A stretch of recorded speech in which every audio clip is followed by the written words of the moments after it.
안녕하세요, 키마드입니다. 일러스트 캐릭터 움직이기, 머리카락 및 그림에 생동감 주기 강의 두 번째 영상입니다. 영상을 기다려주셔서 감사합니다. 레이어 나누기는 잘 적용이 되셨나요? 편집 프로그램은 자신이 자주 쓰는 단축키나 기능 위주로 사용하게 되기 때문에 포토샵에서도 자신에게 편한 방법이 있다면 그대로 쭉 하시는 게 좋습니다. 저도 제가 계속 써오던 방식이 있어서 단축키를 알아도 손이 잘 안 가는 기능도 있더라고요. 기능 사용법은 편하게 하시고 그림에서 모션 주기 좋은 영역 나누는 방법에 대해서 제 강의의 도움을 받으시면 좋을 것 같습니다. 이번 영상에서는 1편에 이어서 나눠놓은 레이어를 애프터 이펙트에서 모션 주는 방법에 대해서 알아보겠습니다. 작업했던 PSD 파일을 애프터 이펙트에서 열어주세요. 옵션은 화면에 보이는 대로 적용해주세요. 그러면 PSD의 레이어들이 그대로 들어옵니다. 레이어 순서는 그림 영역 순서대로 들어가 있습니다. 레이어가 많아서 헷갈리니까 색을 좀 바꿔주겠습니다. 작은 네모 라벨을 마우스 오른쪽으로 눌러서 색을 바꿔주세요. 저는 배경, 머리카락, 오른눈, 왼눈 그룹으로 나눴습니다. 나머지는 구분이 애매하니까 그냥 두겠습니다. 스스로 알아보기 편하기만 하면 됩니다. 맨 뒤에 깔리는 배경은 움직이지 않게 자물쇠를 걸어주겠습니다. 제가 오늘 에펙에서 쓸 기능은 퍼핏입니다. 퍼핏 포지션 핀 툴이고요. 상단에 이 앞정 아이콘을 누르면 되고 단축키 컨트롤 P를 눌러도 됩니다. 앞정으로 이미지를 잡아서 원하는 방향으로 움직이게 해주는 기능입니다. 마스크 기능은 눈 모션에서만 사용할 거라서 지금 강의에서는 설명을 생략하겠습니다. 눈 깜빡이는 모션은 미리 다 걸어줄게요. 눈 모션 주는 방법은 1강을 참고해주세요. 상단에 띄워놓겠습니다. 빠르게 과정만 보여드리겠습니다. 이렇게 캐릭터 눈이 너무 크면 퍼핏을 움직였을 때 라인이 좀 찌글찌글해져요. 어쩔 수 없기도 한데 그걸 줄이려면 퍼핏을 몇 개 더 찍어주면 나아집니다.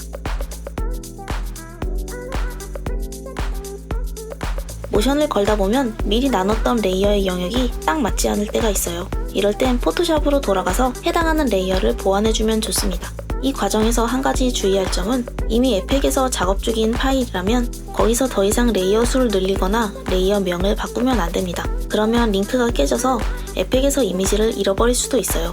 기껏 걸어놓은 모션들이 다 허사가 될 수도 있는 거죠. 이미 정해진 레이어 안에서 위치가 틀어지지 않게 조심하면서 지우거나 덧그리거나 하면 됩니다.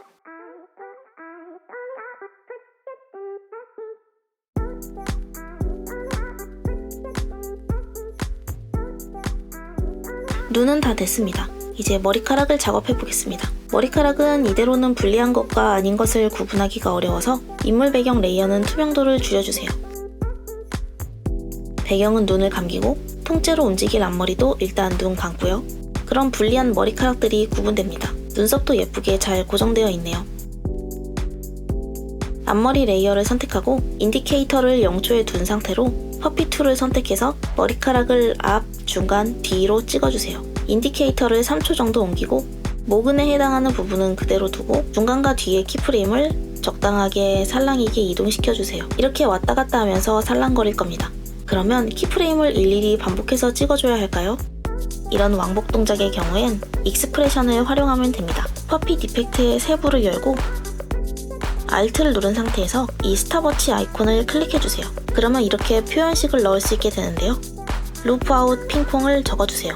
왕복 동작을 하도록 해주는 익스프레션입니다. 고정되는 모근 키프레임은 그대로 두고 움직이는 키프레임에만 익스프레션을 걸어주면 됩니다. 이 텍스트 그대로 메모나 어딘가에 저장해주세요. 필요하실 때마다 복사해서 넣어주면 정말 유용합니다. 저는 개인적으로 카카오톡 나와의 채팅창을 잘 사용합니다.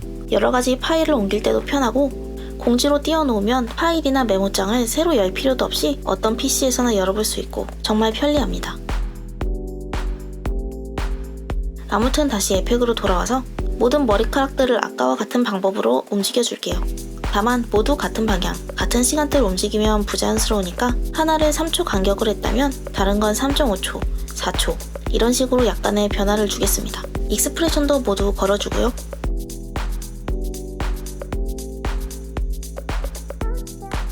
작업하다 보니 얼굴 윤곽이 더 필요해서 중간에 덧그려줬습니다. 이런 일은 꽤 자주 발생합니다. 수정이 생길 때마다 초연해지는 방법은 어차피 정답이 없는 작업을 하고 있다라는 사실을 매 순간 자각하는 겁니다. 편집과 모션 작업은 기본기를 넘어서면 매뉴얼이 없다고 봐도 무방합니다. 단지 최선의 방법이 있을 뿐입니다. 사실 세상 돌아가는 대부분의 일들이 그렇긴 합니다. 그래서 이런 작업은 시간을 넉넉히 두고 하는 게 좋습니다. 지겨워질 때마다 커피나 넷플릭스 한잔 하면서 숨 돌릴 여유가 필요하니까요. 자, 저도 노동요와 카페인의 도움을 받으면서 주요 작업들을 마쳤습니다. 이제 머리카락 이외에 움직일 수 있는 부분은 숨쉬는 몸통, 손, 바닥에 물이 있습니다.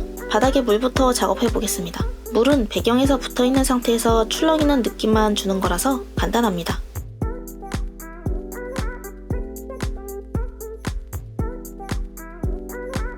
키프레임으로 아웃라인을 잘 박음질 해주시고요.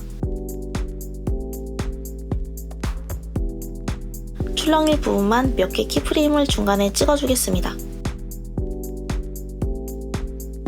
아웃라인의 키프레임을 제외한 부분을 일정하게 왔다 갔다 하도록 해주세요. 너무 크게 움직이면 아웃라인이 틀어져 버리니까요. 살짝만 움직여주세요.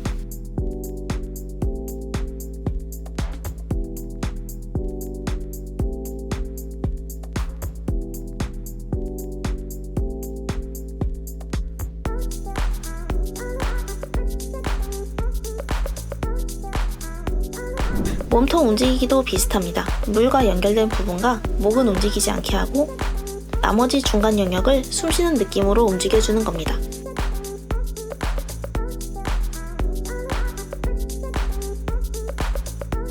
들숨에 가슴이 올라오고 그에 따라 등과 허리가 같이 올라가겠죠.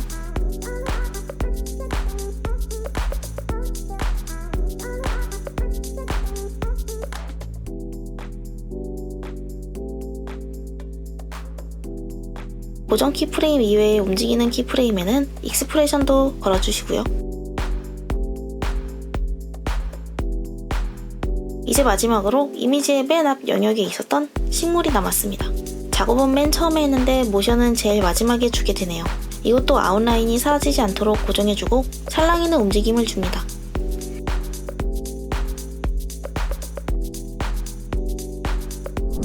완성입니다.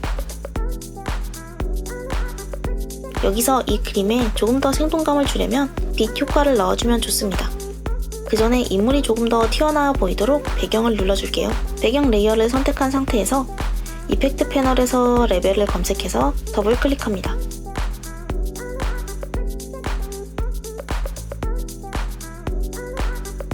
이 방향키를 잡고 명도와 대비를 적당하게 맞춰주세요. 이제 빛 효과를 넣어보겠습니다. 유튜브에서도 라이트 리그로 검색하면 꽤 좋은 영상들이 나옵니다. 저는 엠바토 엘레먼트 유료 서비스를 이용하고 있는데 지속적인 영상 작업을 하신다면 엠바토 마켓의 엘레먼트를 이용하시면 좋습니다. 유료 회원제 다운로드 서비스인데요. 한 달에 2만원 정도로 영상, 이미지, 디자인 소스 등을 무제한 다운받을 수 있습니다. 물론 1년치를 한꺼번에 결제해야 저렴해지고 누가 봐도 스톡 이미지로 보이는 자료들이 대부분이긴 한데요. 유튜브 영상이나 바이럴 영상을 제작하신다면 그 정도로도 충분합니다. 아무튼 적당한 빛 효과를 찾았다면 인물과 배경 사이에 끼워 넣어줍니다.